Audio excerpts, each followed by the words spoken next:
was spying on Trump. Well, the reason he was writing the memos was to create a record so that he could destroy No him. American knowingly colluded with the Russians to interfere in our election campaigns. Oh, wait, unless you mean Hillary Clinton. Pardons, prosecutions, and transparency.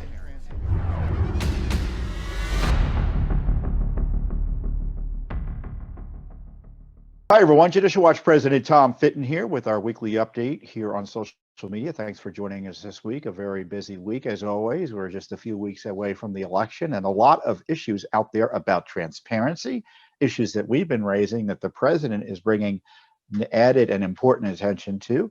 He's ordered the release of documents I'll talk to you about. Plus, we have new documents we uncovered showing about further detailing Obama State Department machinations against President Trump. We have new lawsuits to enforce the rule of law against outrageous quotas in California. Plus, we're trying to clean up the rolls in Colorado, a big lawsuit there. And plus, I got a great new piece of personal news to convey to you that I think you'll all be excited about. But first up is the ongoing controversy around Obamagate. It's the worst corruption scandal in American history. And the liberal media is desperate to cover it up.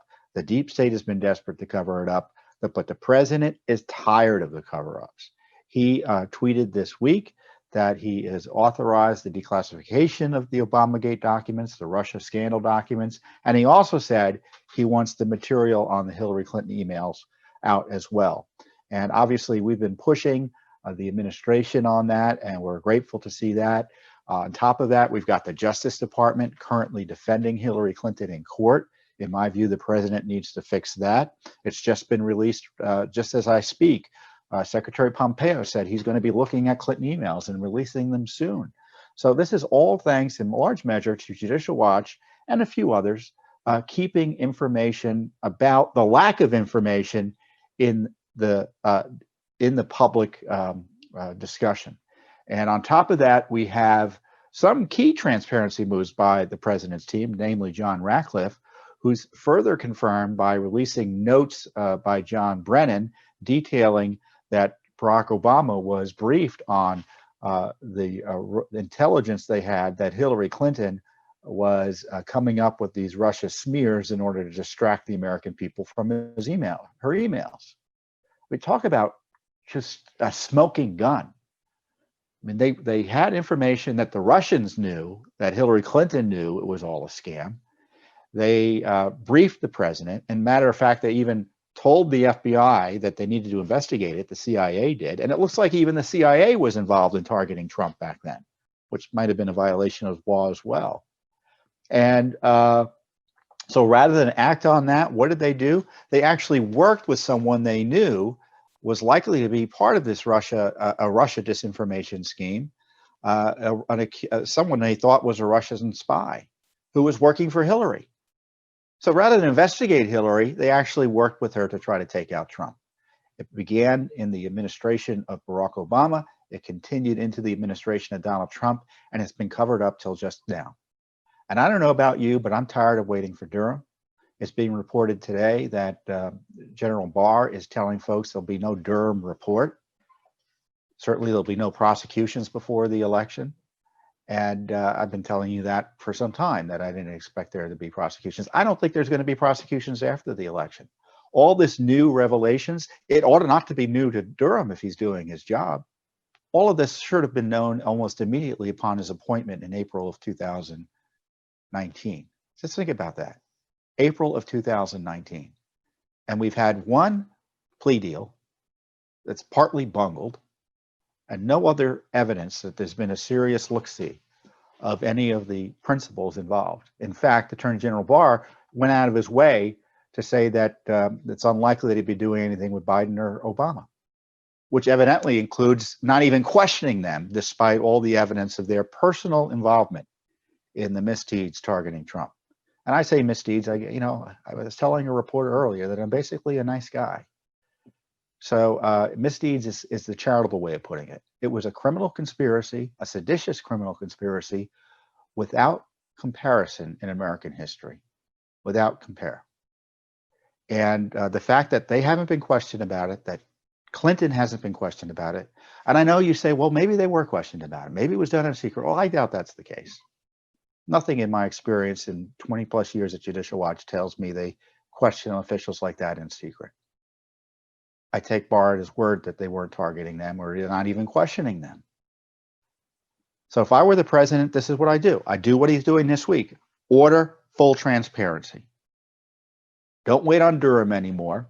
And also separately appoint a special counsel. Now that, that may be for no good, for no effective purpose if he loses the election. But appoint him now, or her. I don't know. Maybe Sidney Powell should be special counsel.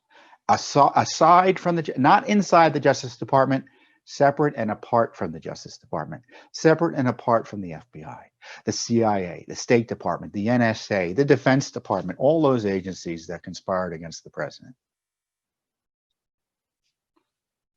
As I said, a malicious, seditious conspiracy.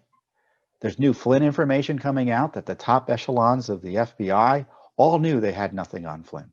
All knew they had nothing on Flynn. They were saying, well, how can we prosecute him for lying about something that was underlying on a topic for which there was no criminal issue? So the meeting he had with Kislyak, or the phone calls he had with Kislyak, the Russian ambassador, were proper and appropriate, and they knew that. And they were accusing him of lying about the meetings when in fact he didn't lie about the meetings, as the evidence otherwise shows. And they talked about the Logan Act being an uphill battle. It's never been used before. Who raised the Logan Act, by the way, the notes show separately? Joe Biden. I mean, just think about this. Clinton set up this Russia smear, as I've always said, to cover up her misconduct and distract from to make sure that there be no effective follow-up for the consequences of her potentially criminal misdeeds. And then once President Trump started raising questions about Biden corruption, which is significant, the Burisma China angles, they tried to impeach him. I mean, this is how desperate they are to avoid the prosecutions. They will blow up our country, blow up our constitutional system.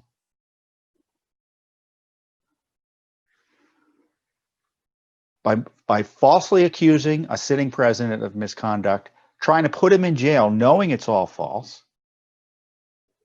Because that was the goal. The end goal wasn't just to remove him from office. They were hoping to put him in jail. Just like they were trying to do to Flynn. All to protect Clinton and then Biden. And of course, Obama knew it all too. So it's the iron triangle of criminality, in my view. And I don't say this because I don't want to vote for Biden or whatever. It's like, this is evidence. There's evidence of a massive criminal conspiracy against our constitutional republic. And the Justice Department has done nothing about it, practically speaking. And to the degree anything's happening, it's because of independent groups like Judicial Watch, a few congressmen here and there, a reporter here and there like John Solomon. It's not even the leadership of the House or the Senate, I mean the Republican side, that's pushing this. It's just a member here or there, Senator Johnson or Chuck Grassley, kind of doing it on their own. It's like a ragtag group of patriots out there trying to get the information out for the American people, with zero help and frankly opposition and obstruction from the FBI and the Justice Department. Of course, they're one and the same, practically speaking. Dirty little secret, Ray works for Barr. So all the obstruction that Ray's engaged in, Barr can overrule. He can get it all done. So let's hope the president's transparency initiative goes forward. Let's hope we get more information out. And I think the president should have said, take that next step. It's not perfect. We're not going to get justice quickly here. It's clear. Durham and the DOJ has been blowing smoke in our collective ear for 15, 16, 18 months. And what fools we have been for listening to them. Now, of course, I never really believed it, but I'm just highlighting the general issue out there that they've been trying to keep those of us concerned about this corruption saying, oh, something big's coming, something's big coming, making it clear it's coming, it's coming, it's coming. And look, it's not coming. What a fail. What a fail. They've been trying to play us for fools, and you know, I've never bought into it. My colleagues have never bought into it. That's why we've got 70 plus lawsuits on the issues that we're talking about. So, so we'll see what happens. Next up, you know, we just don't slow down. We have new revelations, which kind of prove my point about the lack of transparency, because they're many ways a day late and a dollar short. But these are new revelations from the State Department that's breaking as we speak. The headline is Judicial Watch obtains emails revealing Obama State Department officials and U.S. ambassadors skeptical about Christopher Steele reports. Now, Christopher Steele, who is the Clinton spy, had a big in with the State Department. He was providing them with all sorts of, quote, intelligence reports through his company Orbis. And as it came up in 2016, he and a State Department official, Jonathan Weiner, worked closely together, and Weiner worked with other Clinton operatives on this as well, to create aspects of the dossier that were used to try to target Trump. So Victoria Nuland, who was, I think, Weiner's supervisor in the Obama State Department, was also in on this corruption. And so we've been uncovering all of the communications between Steele and this group for, I guess, the better part of 2 years now, in partnership with our co-plaintiffs in this FOIA lawsuit, the Daily Caller News Foundation. And we just have new documents that show the reports are being sent around, and a few of them they thought, well, this is credible, useful, thanks as always. But later the emails showed that they thought they were flaky, the reports. Someone, Newland says, this is one of those industry intel reports. Rings a bit extreme to me, you guys. And the report was on the Ukraine issues. There's another one. Some of this rings true, some not. Again, more about Ukraine. Another one, the U.S. ambassador to Ukraine at the time writes about one of, again, Steele's Ukraine reports. So I put this in the same category as their other flaky reports. So our ambassador to Ukraine thought that Steele's reports were flaky. One thought it was extreme, the Newland, and thought some of it never rung true. None of this made it into the court filings when they said that Steele is a good source, right? And it didn't prevent the State Department in late 2016 from working with this kook, because it is kooky. Either it's kooky or dishonest or both, but they all knew it was that Steele had flaky reports, and yet they worked with him to take out Trump, because that's what the documents show. I mean, they were so desperate. We found previously that Jonathan Weiner, who admitted to working on this with Steele on this issue, he talked to the Russian ambassador, the Russian political officer in the embassy. I mean, talk about conspiracy and collusion a month before the election, the inauguration of President Trump. So as I said in the statement, with the lawsuit with the release today, Christopher Steele had a willing partner with the Obama State Department, despite top officials having little confidence in his work. These documents demonstrate the Obama administration had multiple warnings that Steele was unreliable, yet they used his garbage dossier to target Trump.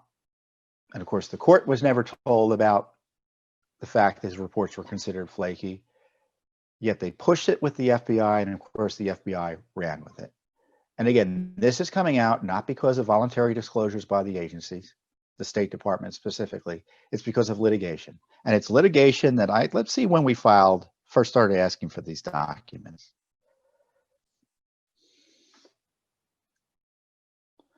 We had April 2018, 2.5 years ago. How do you like them apples?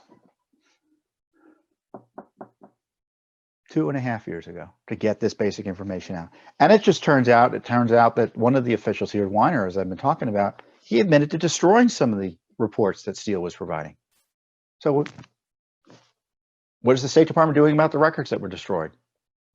It's Clinton Redux, isn't it? It's just unbelievable. So we're going to keep on pushing. But it just shows you that I don't know where we'd be without Judicial Watch. I really don't know where we'd be. So we're going to keep on working hard on this issue. But there's more coming. And thankfully, the president, I think, is going to be chiefly responsible in the end for getting the more that is coming with Judicial Watch's help, because we're just asking that the FOIAs be followed and the law be followed. Imagine that, the president wanting to follow the law on transparency.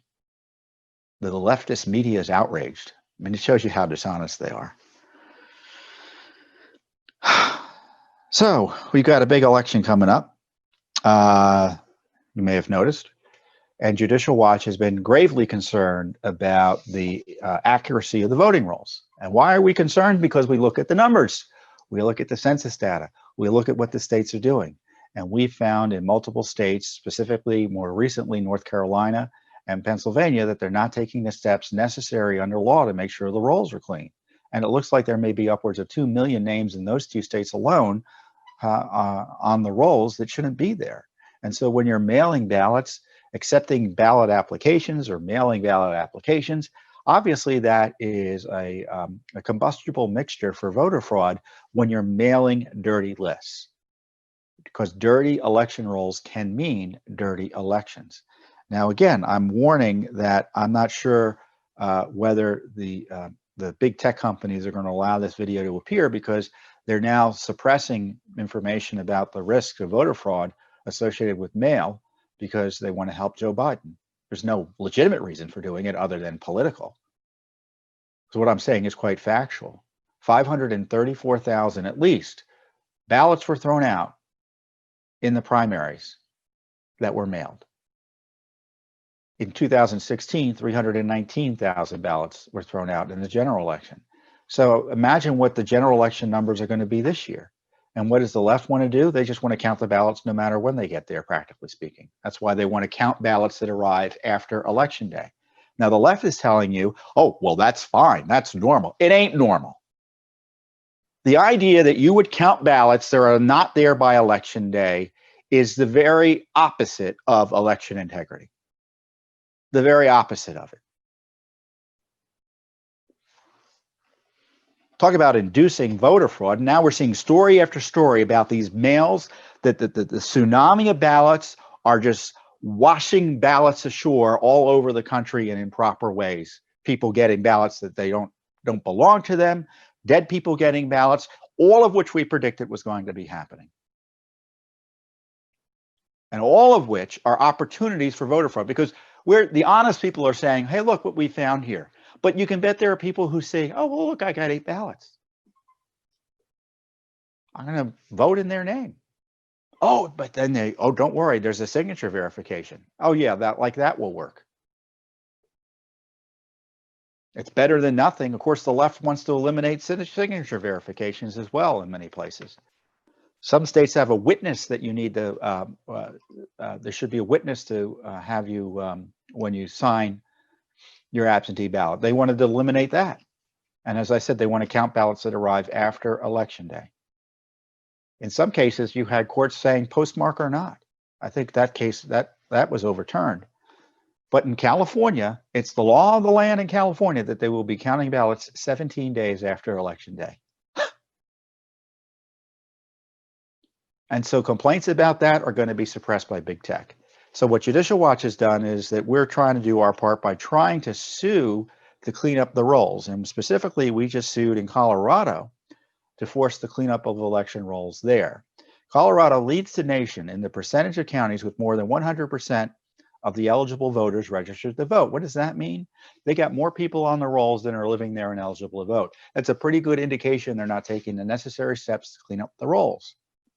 In its lawsuit, against Colorado, Judicial Watch argues that a 2019 study shows that 40 of Colorado's 64 counties had the voter registration rates exceeding 100% of the eligible citizens voting age population. That share of the counties with those high registration rates was the highest in the nation. And then what we did was we updated the numbers. We looked at what are the numbers now. A study from last month, which we looked at, showed that as many as 39 Colorado counties had registration rates exceeding 100,000 at any one time during the relevant reporting period. So things haven't gotten much better. So it went from 40 counties to 39 counties.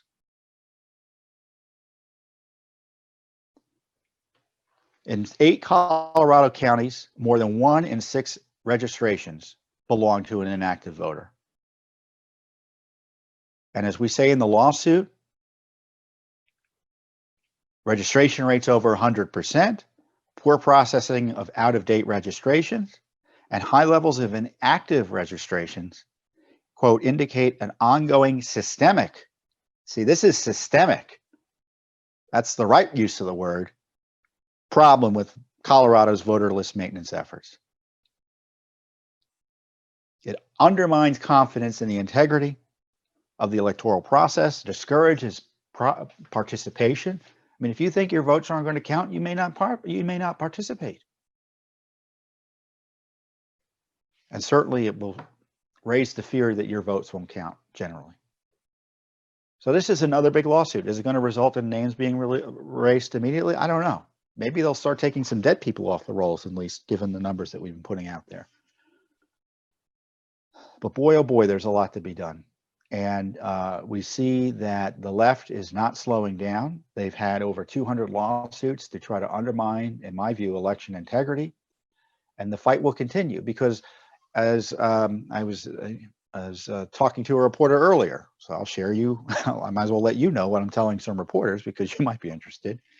Sometimes the reporters don't actually convey what I tell them, is that, you know, the litigation has been hypothetical in the sense this is how they want the process to work. But once election day happens, then it won't be hypothetical. And they'll be fighting, the other side will be, and I mean the left, to start counting ballots that are getting there late and that are otherwise would not be counted under the rules. And that's when the battle gets really heated. And as I've described to you, and we have a new special report that I want you to look at about the left's ongoing plans to use intimidation and violence and constitutional disruption in the aftermath of the election. I've discussed these plans before. They're not going to just challenge it in court. They're going to try to push it into Congress if necessary to overthrow President Trump if he's seen to have won. I know the president said, is constantly being asked, will he move peacefully, leave office? Of course he's going to leave office peacefully if he loses. The question is, who decides how he loses and who decides he loses? Is it a lawful process? Is it a process that we can be assured is not marked by fraud?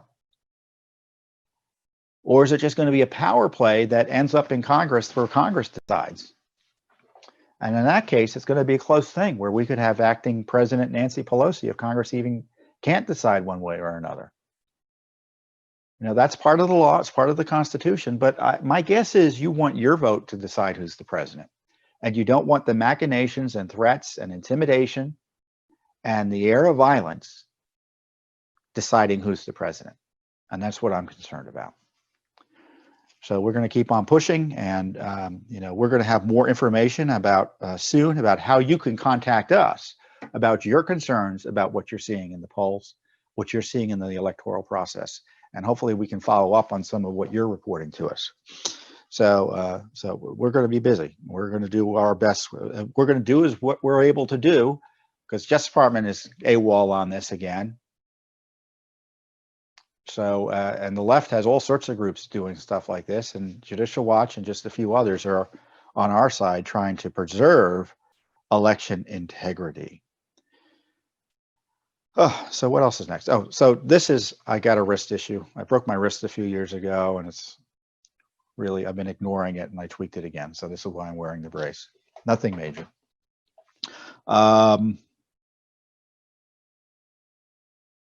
This is another big deal. I really love Judicial Watch, and I know I'm the president of Judicial Watch, so I guess I should love it. But as a citizen and I like to think a patriot, I love Judicial Watch because we just do great work on issues that otherwise would not be pursued related to the rule of law. And in California, they had passed a quota mandate for certain corporations, publicly held corporations based in California, that required quotas for the boards of directors for making sure that certain numbers of women were on the board of directors. Blatantly unconstitutional.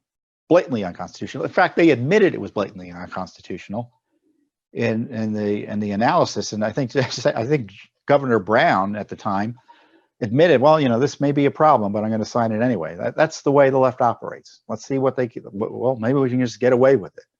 So Judicial Watch sued. The government tried to come in and shut it down, this California state. And we sued them. It's a taxpayer lawsuit, meaning that we're trying to stop, on behalf of taxpayers, taxpayer money from being used to implement and enforce and otherwise promote this illicit, unconstitutional, discriminatory quota mandate.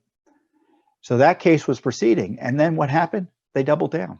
California then passed, the leftist politicians, another quota bill that expanded the requirements that they have to satisfy racial, ethnic, sexual preference, and transgender status quotas by the end of the 2021 calendar year. And in an analysis of a Senate bill, the Senate floor analysis in the California State Legislature, says the bill draws distinctions based on race and ethnicity, and therefore it is, quote, suspect, and that the existence of a general societal discrimination will not ordinarily satisfy courts. So just saying, oh, well, generally out there's discrimination, and I question whether there is discrimination as being alleged here. Therefore, we can require quotas, which treats people according to their race and gives unequal treatment under the law according to race and other improper categories of information, categories of demographic categories, I think is the best way to put it. So the law, AB 979, requires publicly held corporations to have a minimum. Here's the detail. It will drive you crazy.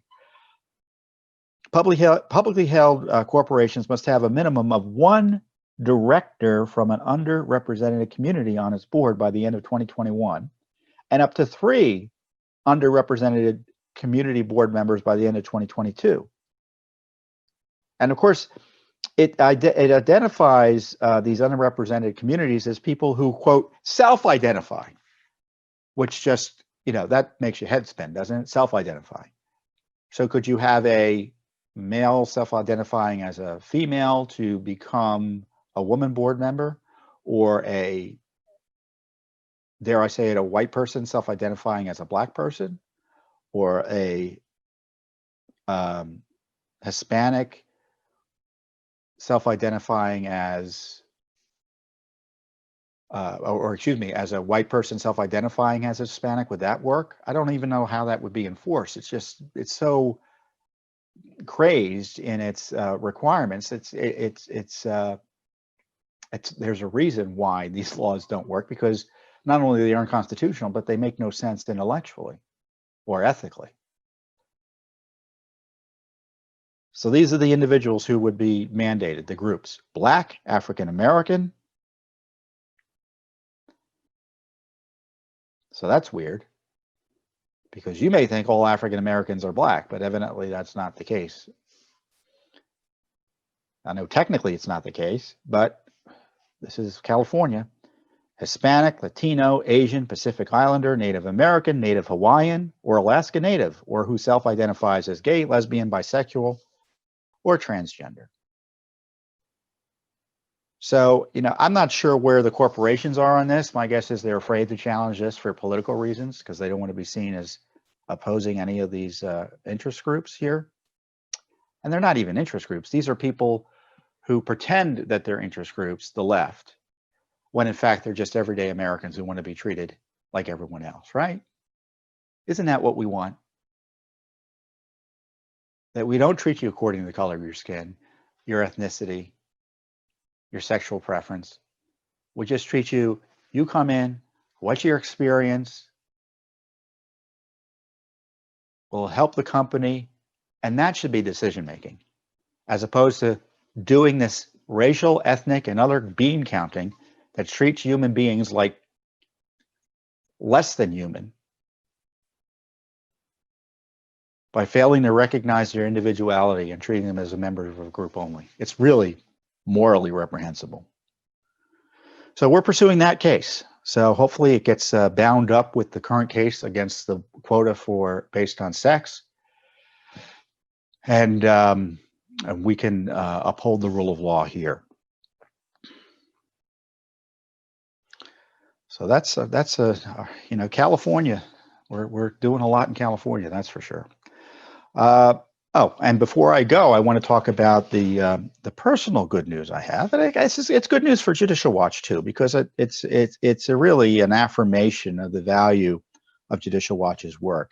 Because President Trump announced his intention to appoint me on the D.C. Commission of on Judicial Disabilities and Tenure. And the D.C. Commission on Judicial Disabilities and Tenure is an independent agency established by Congress to review complaints of misconduct against judges on the District of Columbia courts. The commission's authority includes reappointment evaluations sent to the president of associate justices and performance and fitness reviews of senior judges.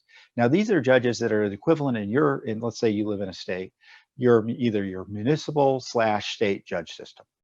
In the District of Columbia, we have a kind of more or less 3 court systems.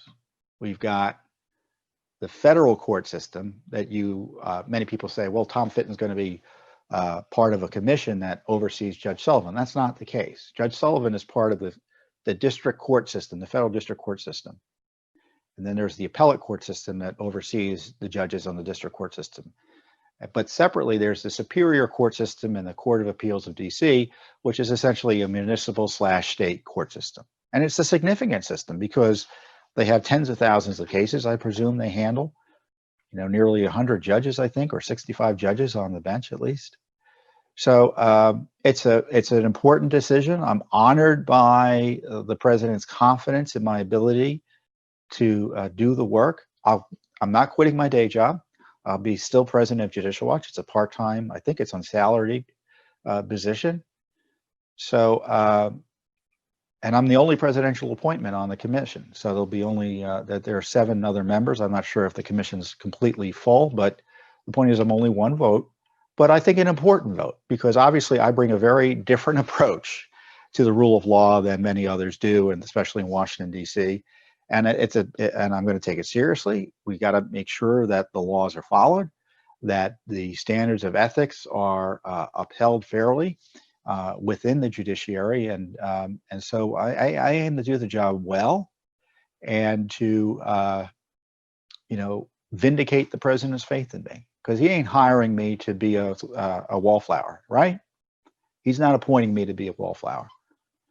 And you know enough about me, that's not the way I operate. So I'm going to be respectful of the process, respectful of the rules, but ask tough questions. And as I said in my statement, I'm honored and humbled by the confidence of the president. This important new responsibility, of course, will be in addition to my work here at Judicial Watch. I look forward to working with my fellow commissioners to maintain, and this is the mission of the commission, public confidence in an independent, impartial, fair, and qualified judiciary, and to enforce the high standards of conduct judges must adhere to both on and off the bench. Our nation's capital should endeavor to have the best court system in the country. So this is just great, and I'm looking forward to doing it. It's a 5-year term, and so I get a point. I presumably he'll follow up with the appointment. He announced his intent to appoint me, and so I'm looking forward to doing the work. And but what a credit to, obviously I'm personally excited about it, my family's personally excited about it, you know, we're all excited about it, but the president obviously is noticing what Judicial Watch has been doing. So it's also it shows that he values Judicial Watch, And we've done work on judicial ethics and corruption issues for years and years and years. So I'm glad to bring my experience to Judicial Watch and make it available to the American people and the District of Columbia residents specifically, because that court system is your court system. I mean, it's the nation's capital. That's why the president's involved in the appointment process. So what happens is the judges are recommended by another panel, and then the president generally picks from them, and then they're confirmed by the Senate. So they're there for 15 years, and there's an ethics process if they step out of line that the commission oversees. And then after 15 years, they can seek another 15-year term. And then that's where the commission comes in too, to recommend to the president if this person should be reappointed. In fact, if we think the person should be reappointed, he gets automatically reappointed. And if we think he should get reappointed, the judge doesn't get appointed at all. And the president has the decision if he, then we can actually, there's a choice where we can let the president make the decision. And then once a judge wants to retire but go to senior status, we evaluate whether that person's capable of doing it. So it's an important responsibility. So I mean, these are judges who have committed years and years of public service, and we want to make sure they're doing their job well and help them do their job well. And if they don't do their job well in terms of ethics or other reasons, this commission is there on behalf of you, the American people, and your nation's capital. So some exciting news there. So I haven't been appointed director of the FBI. I'm not on the Supreme Court. It's the DC Commission on Judicial Disabilities and Tenure, and it's a great appointment by the president. And I'm gonna do the heavy lifting in another position on top of all the heavy lifting we're doing here at Judicial Watch. So I want to thank you for your support. We got a lot going on. It's just going to get more and more and more intense over the next few weeks. And as I always say, the heavy lifting will intensify. And so we all have to work hard as we debate and battle and such in the next few weeks. Before I go, we have the confirmation hearing of Judge Amy Coney Barrett next week. You need to be calling your senators at 202-225-3121, 202-225-3121. It's important you let your senators know what you think about her nomination and how quick it needs to go.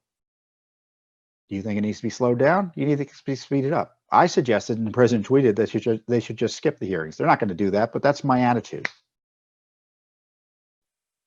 So if all things work out as planned, she may be up for confirmation vote as soon as I think the 26th or the 27th of October.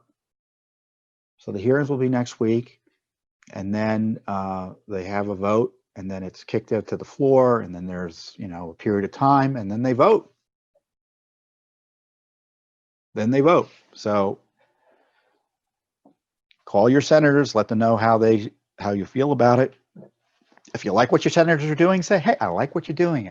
Do more. If you don't like, tell them what you don't like about what they're doing. So I encourage you to be active because the battles will continue for the Constitution and the rule of law. So thank you very much, and I'll see you next week on the Judicial Watch Weekly Update.